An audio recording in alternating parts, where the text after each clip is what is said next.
Well, I had mentioned that this horse was probably going to be the subject of some videos coming up, and I expected that because I knew that with a new horse I'd run into new problems that would be worth talking about. But already I've concluded that she's an awesome example of something I've talked about in the past, because I talked about symptoms versus problems.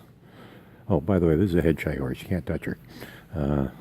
Well, that was one of the things. I don't know if she just got fixed that fast or if it wasn't that bad to begin with. But either way, back to the symptoms versus problems. And this horse had a number of symptoms. And I should back up a little.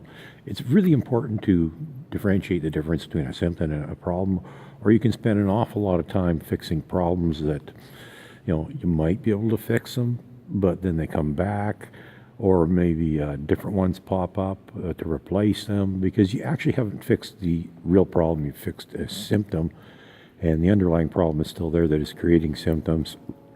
This horse here, she had a number of issues, everything from head shy to bucking, and I believe that they were all as a result of nervousness. She wasn't a particularly confident horse. She's already coming along really, really quick. I don't think it's going to take very long to fix her at all, actually.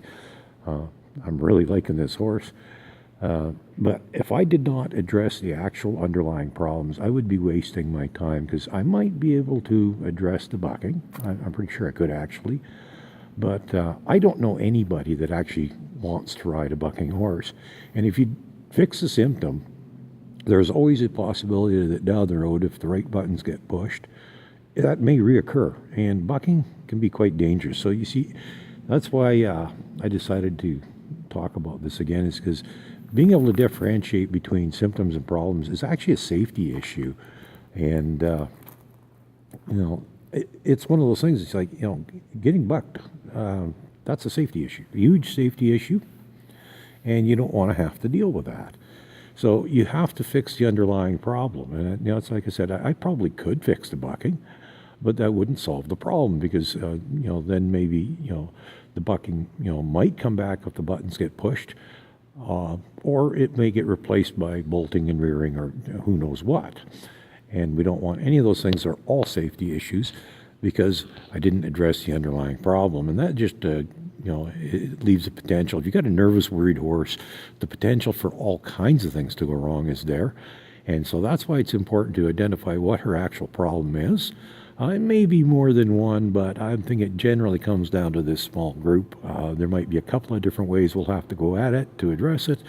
Overall, I don't think it's going to be a huge issue. And when we're done, one minor problem can produce half a dozen major symptoms, and sometimes very serious ones. Like I said, one of the things that this horse allegedly has got an issue with is she's prone to bucking. And considering how nervous she is, I can easily see that being a reality. So we want to deal with how nervous she is and why.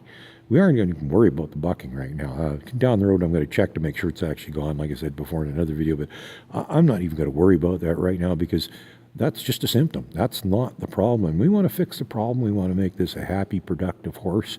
Right now, she's a little on the nervous side. People other than myself have trouble catching her. She's a little twitchy. But all in all, she's willing. She's smart. She's a pretty good horse, and I think she'll come along. But the important thing is we have to differentiate between symptoms and problems and address the correct ones.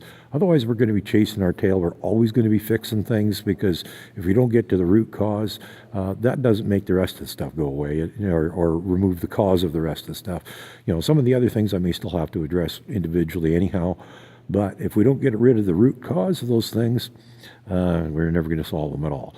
So there you go. The difference between problems and symptoms, it can be very serious. It can even be a safety issue, because like I said, in the case of this one, the bucking isn't the problem. It's a symptom of the problem. And if we do not resolve the underlying problem, we have a dangerous horse.